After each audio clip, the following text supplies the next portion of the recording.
Good morning all, or good afternoon all, and you're very welcome to this session of the Intertrade Ireland All-Island Innovation Programme, which is focused on entrepreneurial ecosystems and the role of the university in that and in its development.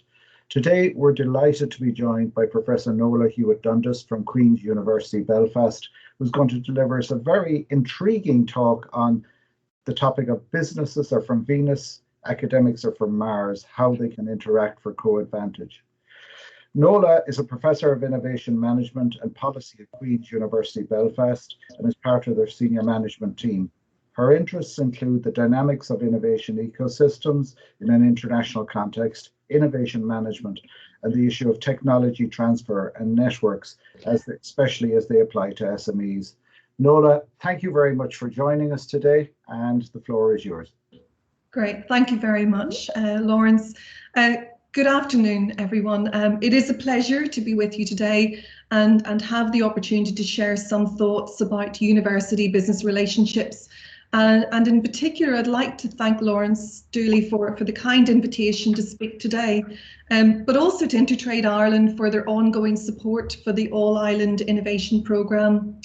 I'd also like to thank all of you who've joined the call this afternoon. I know we have people from very different backgrounds, so it'd be great to have some time at the end of this session where we could sort of share some views and have some more open conversation if that's possible.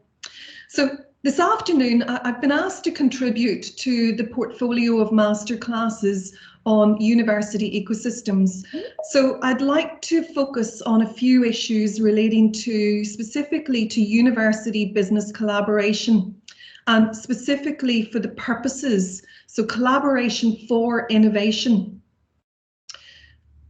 Many of you will be very aware, particularly those from the education, the higher education sector.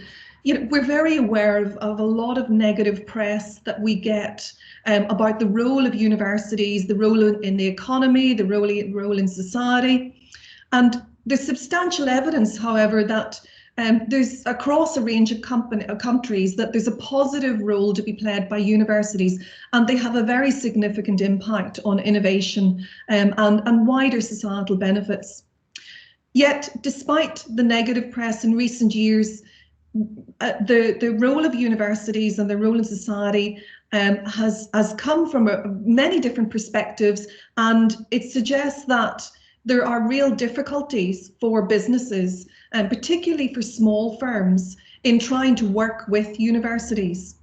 And particularly they encounter problems trying to set up relationships, sustaining those productive relationships and adding value to their company.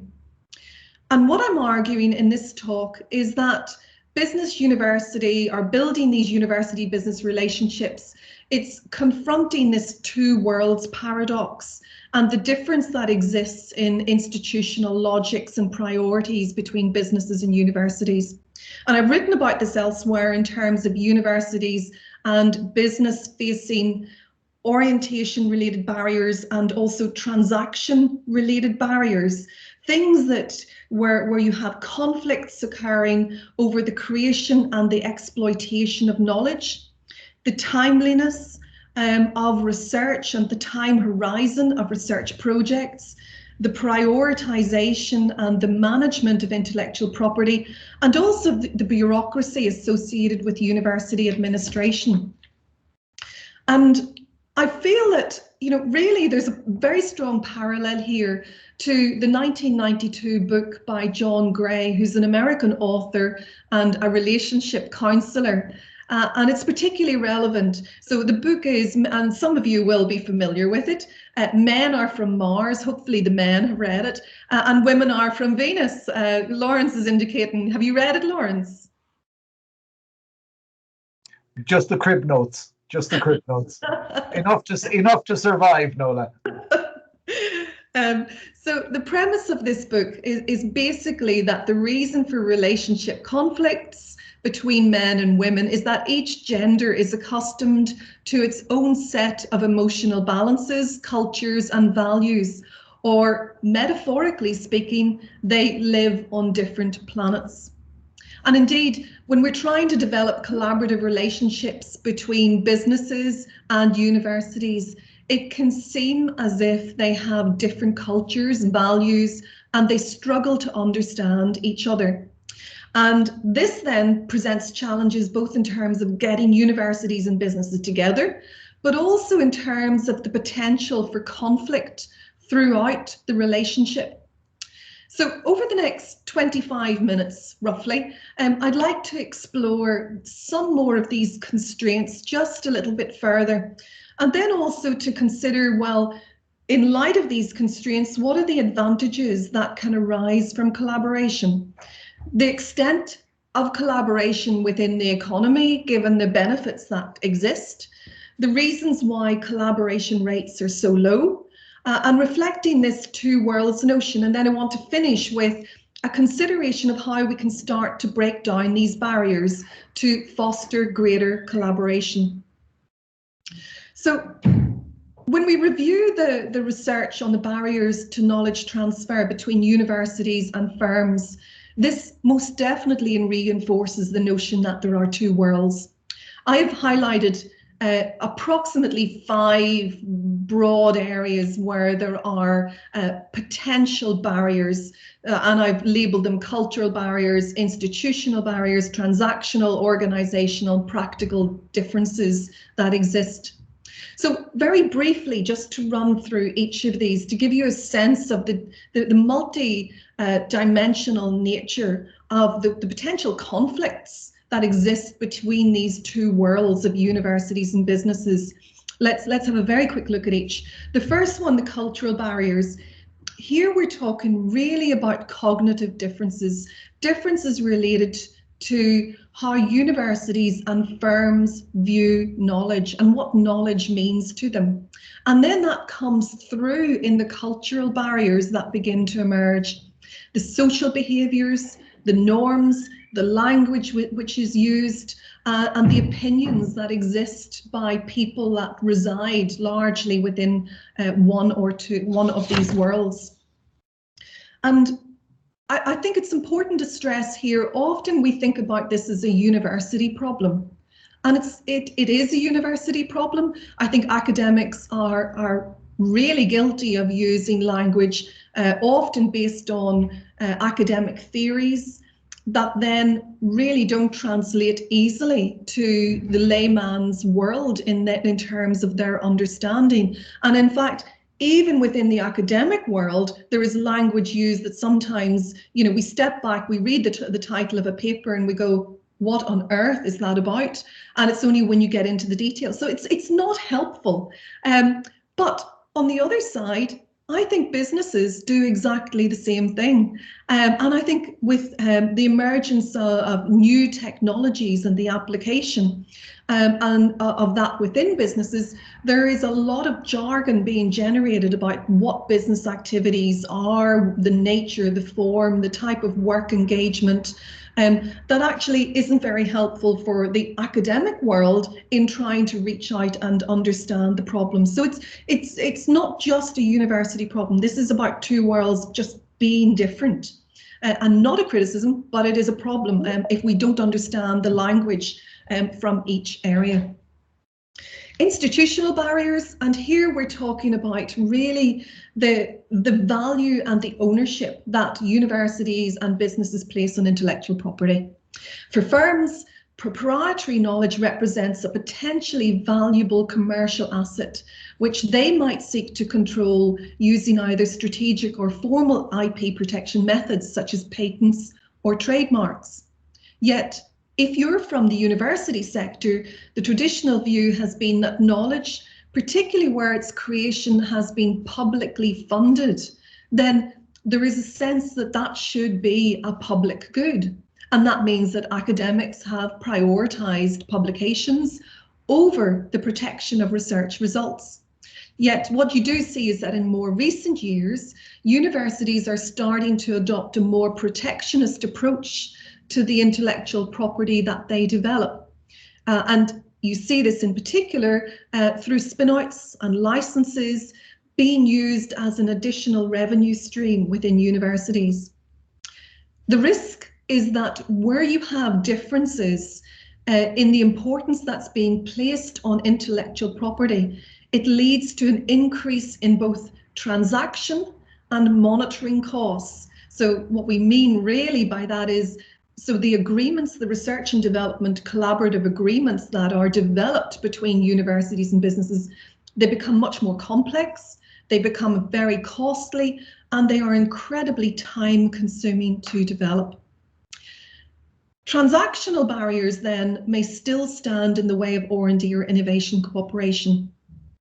For firms, and particularly I'm thinking of smaller companies, they require and they look for flexibility and market responsiveness. That's central really to their sustained competitiveness. And universities, however, they typically operate to completely different timescales, shaped not by the market, but by institutional and bureaucratic routines. And often what that is, it's reflecting academic calendars and commitments, meeting schedules, and the requirements of financial accountability, given a lot of the money is public money that's going in there. It's not to say universities are wrong in the way that they work like that for a reason, and similarly, businesses operate as they do for a reason, but this creates problems when you try to bring the two together. Organizational differences.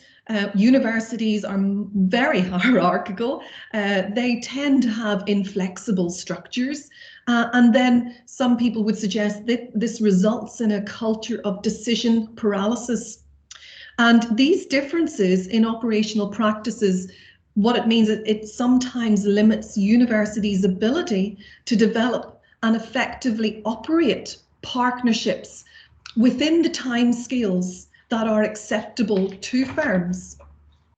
And finally, the last one here is about practical difficulties. And these also arise when you get the partnership formation coming together, largely reflecting the barriers that are already highlighted above. But here, universities can be seen by businesses as being really, they're inaccessible. They're inaccessible innovation partners. It's almost impossible to identify who the appropriate individual is that you want to work with. And furthermore, universities have been criticised, therefore, for having a poor understanding of the technology needs of potential business partners. So together, you know, there's quite a mountain to be climbed if you want to get any sort of collaboration. And what you have is therefore a cultural clash between the logics and the priorities of businesses and universities. So it is a two worlds paradox. Within a small business context, layer on top of that limited managerial resources to identify appropriate partners, and also restricted ability to absorb external ideas and technology. So even where a relationship's formed, the ability of that company to actually absorb that knowledge into the company is constrained. So it's really a monumental challenge in trying to get productive relationships up and running. And at a point, you know, at this point in a presentation, you sort of go, well, is it really worth it? And given the differences and the difficulties and the challenges that might exist. And this is where we get into the more positive side of things and saying, well, yes, there is. And this isn't advantages necessarily just for universities. This is about you know, the open innovation story and collaboration for innovation in general. We know that it enhances the creativity. It helps to reduce the risk in innovation process. It speeds up innovations that come out. It also, particularly for small companies, it signals quality. So you are known by the company you keep. So that can have a strong halo effect on the activities of a business and how they're perceived by the market or potential collaborators.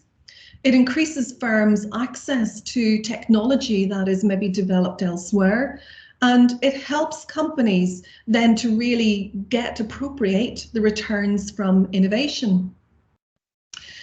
So if we balance these constraints and the potential advantages And we think about this in terms of a university business value chain. And by this, we just mean, getting them to collaborate. Once they collaborate, then it turns into innovation. And when you innovate, then what is the commercial benefit to you as a business? If we look at the first element of this value chain, collaboration, what you see is that, well, companies tend not to collaborate very much with universities. On average, about 15% of businesses will collaborate, large businesses will collaborate with a university. But if you go smaller size, about 12% of medium-sized businesses, and then down to about 10% of smaller businesses will collaborate with universities. So only 1 out of 10 businesses will collaborate with a university. So it really is incredibly low, the proportion. So if the advantages are there, if there are benefits, then maybe we need to think about how we can maximize that relationship a little bit more. Again, it's not to say universities are the only partner. We've customers, suppliers, competitors, consultancies, and we know that customers are the most likely partner for a business. About 34% of large companies will collaborate with a customer. 26% of small businesses will collaborate with a customer, and therefore, but we're still seeing that same relationship, the gradient between small businesses collaborating externally and larger businesses collaborating externally. And we can return to this later if required. Moving to the second bit of this value chain around innovation. If a company collaborates with a university for innovation, what we do see is that they are nearly between 8 and 9 percentage points more likely to introduce new to the market rather than new to the firm innovation, irrespective of the size of the company. So we do see differences in terms of size and collaboration, but once we get them through the door, then actually the significant effect on what they're introducing is quite standard. It's 8 to 9 percentage points more likely to be new to the market. And if it's new to the market, what this means is that it's going to generate more profit for the company, generally speaking. So it's good. So what happens then in terms of the effect of this on the performance of the business? And here we find that if you look at this over a 3-year period and then a 6-year period, because the argument is, well, sometimes if you're collaborating with a university, the type of knowledge you're accessing is going to take time for that to kick into the market and you actually to reap the rewards of it. So in this research, what's being demonstrated is that after 3 years, companies have about a 5% increase in their employment. And after 6 years, about a 21% increase in their employment, which is coming directly from the collaboration that they have with universities. If we look at this in terms of turnover growth, then after 3 years, it's about an 8% margin. And 6 years will be a 23% margin. Now, let me elaborate just a little bit on this. This research is coming from analysis of, I think it's nearly 65,000 observations across the UK between 2004 and 2016. And it's money that really coming from UK Research and Innovation, so the UK Research Councils effectively, which would have a budget, overall budget's probably about 8 billion. So about 5 to 6 maybe going into research grants over that time. Now, that's just the context for the analysis. What is presented here in this graph is a trend chart. Looking at the performance of treated, so that's companies who have had engagement in a research council grant, so for R&D, research and innovation. And so that's the solid line are the treated ones, and the dashed line are the matched companies. So it's a controlled group that we've done nearest neighbour and propensity score matching to estimate what the difference is in the performance of these companies. And you can see from this, time zero is really when the research grant, that relationship, that collaboration takes effect. what you can see is beforehand, the trend line is very similar between those companies that are treated and those that engage in a grant and those that don't engage in a collaborative grant. Now, you can see from this, the treated ones are already performing better than the others. So there is a selection effect. You know, often you find that it's the better performing companies that will seek out these opportunities for collaboration and then get the research grants. So you have to control for that selection, what we call selection bias in the data. But when we do that, and then you project on from time 0 to 8 years out from when they actually started that collaboration, what really the key point is, you can see these two lines beginning to diverge. And that's demonstrating to you that the turnover benefit of that collaboration is markedly greater for those companies that have engaged in the Research Council grants. And so the return that they're getting from that. 3 years, and then it increases thereafter up to the 8 year that's modelled in this data. So what that graph is showing you is that there is a consistently positive and a significant treatment effect. And treatment effect is just, well, what's the effect of engaging in this collaborative arrangement? So it's consistently positive and significant, and it's identified both in the short term, in 3 years, you're already identifying it, and in the medium term. And firms participating in the UK Research Council projects, including Innovate UK, which I'll come to in the next slide, grew their turnover and their employment by about 23 to 24 percentage points faster in the 6 years after the grant. So you see that in the, I don't know if you can see my mouse on the screen, but the general model, the nearest neighbour analysis here, the employment growth, short term, that's 3 years, medium term is 6 years, 24 percentage points increase in employment for employment after 6 years for those who have engaged in a collaborative arrangement, a grant, versus those that didn't, when they're matched against those that didn't by characteristics. If you look at it in terms of turnover, what you see is that 6 years you get about a 23% increase. So quite similar in terms of employment growth and turnover growth. The effects after 3 years aren't quite as strong, but you're still seeing them come through even in that short term. What you have here at the far end is just a robustness test.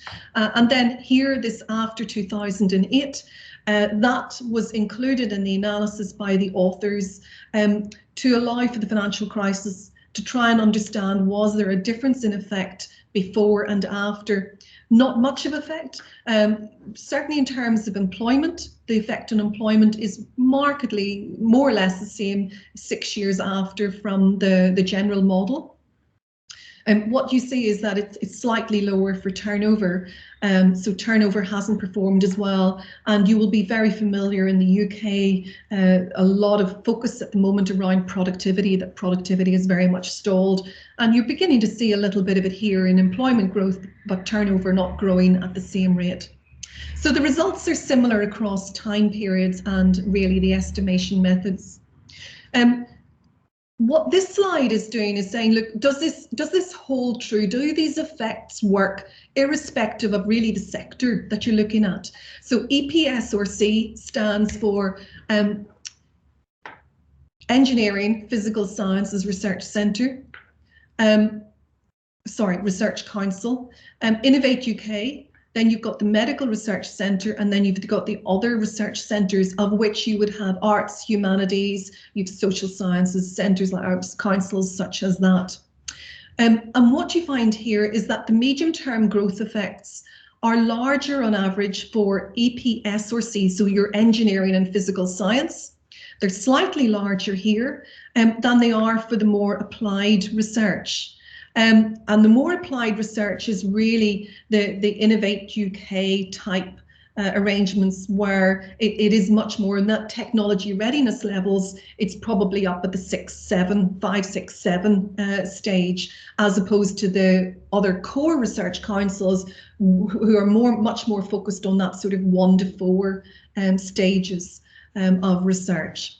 So The point being that the medium-term effects are slightly larger for research, the core research, the basic research, but it really is marginal. And also it applies in the short term. So there's no evidence of short-term applied effects and longer-term basic research effect. Again, people saying, well, if you're doing basic research with universities, it's going to take much longer for that to come through in your performance, so your turnover, your profitability. And we don't find that here. What we find is that you still benefit from undertaking basic research with universities, the EPSRC type contracts, and equally MRC, the medical type research. So the medical is very similar to EPSRC. The other ones are somewhat smaller, but again, you might expect that given the nature of the technology and the companies you're working with. Breaking this down just a little bit further, very briefly, so going back, our average effect is about 23.3% increase points on turnover from your collaboration. But you find that your manufacturing high-tech is doing much better than your low-tech manufacturing. Similarly, knowledge-intensive business services companies are performing better in terms of the impact on turnover than non-knowledge intensive, but the margin is relatively small. Certainly the high-tech manufacturing are gaining the most from that engagement, the collaborative engagement with universities for research. Not a lot of difference across size bands. So again, really interesting given what we saw earlier about large companies more likely to collaborate than smaller companies, but actually, again, where they do collaborate, the potential impact is significant, irrespective of whether you're small or large. And then the bottom one there is about productivity. Actually, if you're in a if you're a weak company with low productivity, you stand to benefit significantly from this collaboration. Now, we don't know the mechanisms, the channels through which this is occurring, but it's likely to be process innovations that's leading to efficiency gains and therefore leading to turnover growth effects for these businesses. In terms of then the final point here really is around the nature of the projects. Again, the 23.3 is the margin of differential between companies not engaging with universities and those that do. What you find is that if you have just one grant and you haven't previously worked with a university, then you do benefit. It's a 20% increase in your turnover. But if you have a serial grant, if you have worked with a university before and then now have another grant after that, then the effect is much larger. So there's clearly a learning effect going on, and it's beginning, maybe it comes back to, I would argue, breaking down those constraints and challenges around the two worlds. So those problems that are stopping people from collaborating in the first place, and then also the conflicts that arise over those first relationships, you begin to learn how to work together. And then through time, that begins to pay dividends in your next grant in terms of maybe you're doing possibly more challenging research with bigger impact, but certainly the returns from that subsequent grant is larger. Not a lot of difference in terms of the number of partners that are involved in one of these collaborative relationships, and a little bit's going on in terms of the nature of the partners, which I'm just going to flick over. So the key points from this is that publicly supported university business collaborations have a strong positive impact on the participating firms' growth, both in the short term, in a 3-year window, but also in the medium term, and that does increase over time. And I think policy, being cognizant of that, is really important. These things sometimes do take a slow-ish burn, particularly in certain sectors. Firms involved in these research council funded projects, so like the SFI type projects, they grew around 6% faster in the short term and about 22-23% in the medium term than similar firms which did not participate in research council projects. And you've seen the effect is stronger in most of the R&D intense industries, and in particular for smaller and perhaps less productive firms. So This brings me to the question, so if there are clearly strong benefits from collaboration with universities that I've already pointed to, new to the firm, new to the market innovations, employment growth, turnover growth, then how common is it? Are companies actually availing of this opportunity, given that the universities are increasingly opening their doors to this type of engagement and the structures there? Very briefly, in terms of the university side, and this is UK data, it's be interesting to see. There isn't comparative data for Ireland. I would have loved to show you that. I don't have access to that, but I imagine it's not a million miles away from what's happening across the island. This is the amount of activity that would be undertaken by the average academic in the UK higher education system. So the average UK academic will be bringing in 2018-19 about £30,000 worth of collaborative research funding per year. About £10,000 per academic in consultancy contracts, about £15,000 in CPD and continuing education, and you can read down the rest.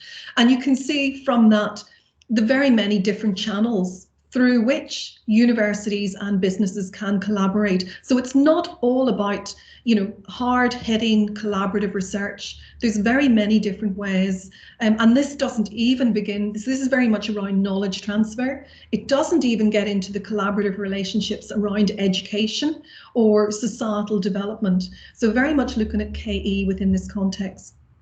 But what I would emphasize in the context of this slide is that you should never assume that all universities are the same. You would never assume that all businesses are the same. So why would you do that on the university side? And research that I've done looking at the UK university sector, and if we even just crudely, we split them by the less research intensive universities compared to the more research intensive universities. So like the Russell Group versus maybe some of the more former polytechnic universities. What we find is that if you look at the less research, those polys from the past, the post-1992 universities, what you find is they generate only about 10% of the contract research income that would be generated within Russell Group universities, so the research intensive universities. Again, they would only generate about 28% of collaborative research income compared to Russell Group research intensive universities, and they would generate about 70% of consultancy income that would be generated within research intensive universities. So different universities are doing different things. But if you then flip that on its head, what you find is that those less research intensive universities are almost twice as likely, or they're bringing in almost twice the amount of average income from courses that they're CPD type courses that they're providing to business and the community. So they are fulfilling different roles. And again, policy, it's important to be cognizant of that. Not all universities will deliver engagement with businesses in the same mode and have the same potential impact. If we look at it from the business side, then if you take a standard 500 small and medium-sized enterprises across the UK and look at how many, so there's 500 squares, little blue squares on this slide, how many of them are engaging with universities for contract research? And we find it's 2. So really not very many. Facilities and equipment, a little bit more encouraging, so 18 out of 500. And this is, specialist expertise or specialist equipment that universities would have that can be incredibly useful to businesses for whether they're prototyping, they're testing, calibrating machines, but yet only 18 out of 500 are getting access to, or availing of access to that. Now, to me, that seems like a very easy win. If we're putting a lot of public money into really leading edge equipment, then let's look at the capacity utilization of that equipment and see how we can get businesses to avail of that. Nobody's benefiting from empty lecture theatres and equipment lying idle. If we look at consultancy, then the picture improves a little bit, 55 out of 500. But again, we're just over sort of a 10% margin, which again reflects the earlier data that I presented to you about 10% of businesses engaging with universities. So, and what you might find here is, you know, there may be things such as innovation vouchers, providing a mechanism to allow these companies to have a first step through the door to the universities. So the rates are low. I hope you can see that from the last 3 slides. And it therefore begs the question, what is constraining these rates of university business collaboration? And what I would like to propose to you is that we think about this along 3 dimensions, about market failures. Very briefly, and this comes actually from the marketing literature, Kim et al. 2010, about forming a collaborative relationship, which I've used within different contexts to try and understand what might be preventing collaborative relationships forming. The first market failure here is the authors are saying it's about a lack of awareness of what the benefits of open innovation they're talking about. So think about this in terms of university collaboration. So we don't know what the benefit is going to be. Why would we work with a university? I don't know how it's going to help my company. So there's a strategic need associated with that. The second market failure is about, well, even if I decide that I need to work with a university and that would be beneficial for my company and where I am right now, I don't have information on functional capabilities. Who would I talk to? What would they actually bring to my business and help me, whether it's technology or expertise? What would that be? So how do I actually find and select the right partner? And then the third failure is around limited information on the trustworthiness. And these all build on those 2 worlds barriers that I mentioned at the start. So even if I've decided I need to work with a university or might benefit from it, and I've actually managed to find a partner that I could work with, how can I trust them? How do I know that these 2 world issues around intellectual property, about the way they work, about governance, how can I know that I'll come out the other end and actually be better off because of that? Or do I stand to put a lot of research effort into this and then effectively my intellectual property is published in an academic paper? So these are real challenges for businesses. So very briefly, in terms of the first market failure, lack of awareness, really it's about failure may mean that firms are unaware of the potential benefits, or they're unable to predict what the likely return might be to them from collaboration. And as a result, they're more likely to fail to engage with universities, or even where they do collaborate, they will underinvest in that relationship. These diminish for more experienced business collaborators, and you can think back a couple of slides where I presented the turnover outcomes for if you had 1 grant versus if you had serial grants. So that is where you're seeing this learning effect beginning to come through. And then finally, it reflects this learning by using as firms which collaborate better appreciate the potential benefits, and then they're better able to predict and maximize the private returns. What I would say in this context, some other research that I've done has demonstrated that for small companies, if they actually collaborate with a customer, first of all, then they already are beginning to develop the learning mechanisms for collaboration, which then will help them to work with the university. Now, for a larger company, it's less about customers, and actually their route into universities is often consultants. If they're working with a consultant, that seems to be providing them with the structures and the understanding that helps them to form university relationships. The second one, the functional capabilities. There's incomplete information on the potential partners' functional capabilities, and where that exists, then potentially you either fail to identify the appropriate partner or you establish a relationship with the wrong partner. Most small companies will go to the one down the road. Where's my local university? But that may not necessarily be the best university for what the needs of the company are.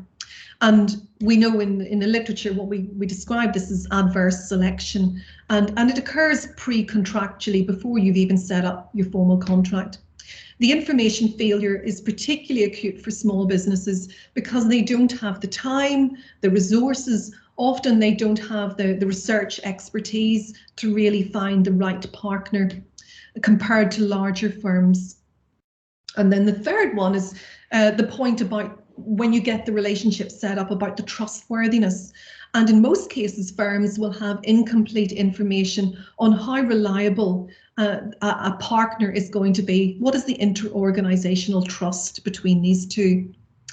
Even when firms have this complete information on the capabilities of the partners, there's still asymmetric information. They don't fully understand each other in terms of the potential strategic aspirations of each partner or their commitment. And therefore, you often get relationships formed with inappropriate or inadequate governance mechanisms. So what can you do about this to help overcome these barriers to collaboration? And this is a very busy slide, but I think irrespective of your background and of all the people that are on the call, whether you're business or you're an intermediary or you're from industry or government, you can see potentially maybe your role within this and what where your intervention might actually make a difference. So the first section is about that strategic lack of awareness. How do you identify strategic need in the company? So what we need to be thinking about there to help overcome these two world barriers is about building awareness. How do we increase awareness of the benefits of collaboration and open innovation? Advocacy, how do we champion collaboration? How do we support and encourage the development of policy measures to strengthen collaboration? And you can think of, as I mentioned, innovation vouchers a few minutes ago, that's exactly that space. Capability building, how do you help firms to develop the collaborative capabilities for managing these external relationships? It's not something which comes naturally to very many businesses. Often they're too busy delivering the business that they have to deliver to their customers and clients. And actually then layering on top these collaborative relationships is really, really challenging. Strategic, then you've tactical. So the limited information about, well, who exactly, tactically, who do I work with? And here you have to think about, so how do we get information about the right partners? So helping firms to identify potential innovation partners, either locally or externally, and then outbound promotion of partner information. How do we promote the capabilities of firms as potential partners? Universities are crying out for good partners and they want to actually work with businesses and make a difference to society. So we need to find a way to help universities to know who it is that we could work with as well. And the final one then about limited information and trustworthiness. So how do we facilitate those relationships, those partnerships, and how do we help to structure them? I want to sort of finish, Lawrence, if that's okay, with it's a short video. It's like one of these cases. There are other makes and models out there. So I know that these sort of it's like a tech transfer office we have in Queen's University, but I think it highlights some of the issues, these barriers, and how the university is trying to address them to encourage collaboration. And it's focused specifically on knowledge transfer partnerships, which I know Intertrade Ireland run the Fusion programme and the Innovation Boost, maybe that's what it's called now, programme, where you get universities working with an associate, often a recently qualified graduate, in the company to work on a project and generate benefits. So let me run this and hopefully you will hear some of the themes that I've already alluded to. What the Research and Enterprise Directorate do is help focus and help companies navigate their relationship with the university to get the most out of it. Anyone from outside is bound to feel confused whenever you're looking in and think, maybe that's not for me. But we need to say that, yes, it is for you. Innovation vouchers are probably a smaller company's first engagement with the university. So they're an opportunity to dip your toe in the water of working with a research institution such as Queen's. We look at all sorts of projects, so it might be some technical testing, it might be some design work. KTP is Knowledge Transfer Partnerships. It's a UK-wide government-funded programme, and it allows companies of all sizes to access the skills and expertise in a university. So a KTP will allow a company to do something new or different. So it's really embedding a new capability in the business. The lovely bit about KTP is that you don't just get the knowledge from the academics. We also recruit a graduate who comes in to work in the business for usually 2 years. And they're the mechanism for embedding the knowledge. We're really looking to see the company's profits increase, and that's one of the core requirements for all projects. In Queen's, we know that IP ownership is of concern to some businesses. The good news is that in Queen's, we allocate all the IP to the company partner. So there's no issues there whenever the project ends. Any knowledge generated in that partnership belongs to the business. There are many more companies that could benefit from working with universities than currently do work with universities. So we have two functions. One is to try to support our academics in engaging with businesses and other non-academic partners on their research to create mutually beneficial research partnerships. The other side of that is commercialization. So we engage with our academics about commercial ideas that they have and trying to get those out into the real world. A very timely example at the moment would be things like artificial intelligence. So there are companies out there thinking, how can we get involved in this? And we have people who are applying artificial intelligence to new fields all the time. So by connecting them with the university, they can meet those people and understand how it might be beneficial to their business. So it's really about ensuring that Queen's research doesn't stay inside Queen's and doesn't just stay inside academia. It's about getting it out there and ensuring it makes a difference to people's lives. One of the key aspects of the Engaged Research Action Plan was to develop a notion and a culture of respect and partnership between Queen's and the stakeholders and communities that we serve. I think it's really important that partnerships based on mutual respect, partnerships based on equality, on a shared experience and shared values is really central to what we're trying to do. Queen's has been here 175 years. It's always made a difference to the community it serves. A measure of our success is the success of the partners that we work with. Cubis is the commercialisation part of the activities at Queen's, and what we do is we work with startups to be able to provide the support for them to be able to reach their real potential, whether that's potential in terms of local success or in terms of global impact, and that can also be both economic and societal. We have professional services that are excellent at providing support in a number of different ways. And our job is to help you identify who those individuals are so that you don't have to come and look for it. We can help you find it. If you've got a good idea and you need some help with it, just come and talk to us.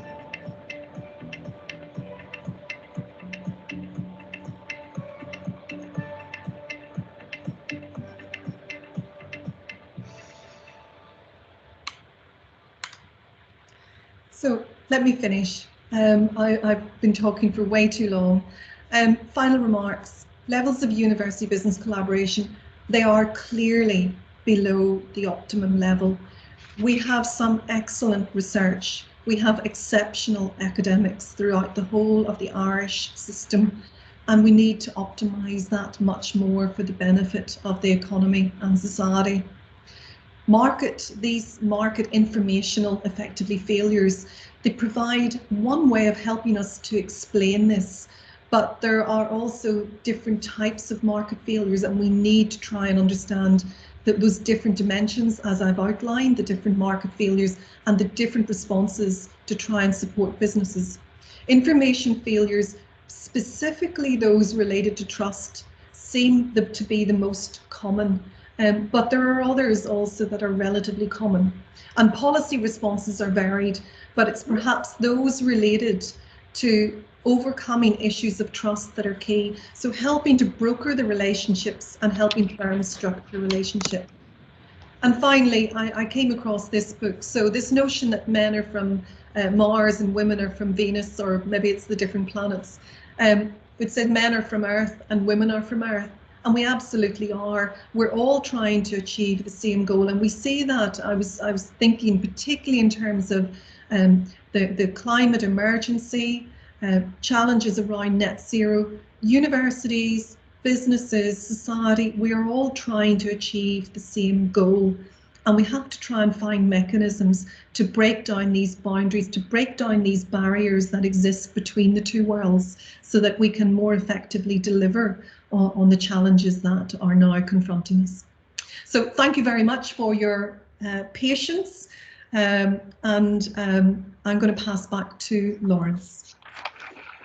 Nola, thank you very much for that. And to put it bluntly, I could listen to you all evening. You say, please keep going, because the wealth of information that you've transferred there and the synthesis that you've brought on, which is a very broad literature, is incredibly invaluable.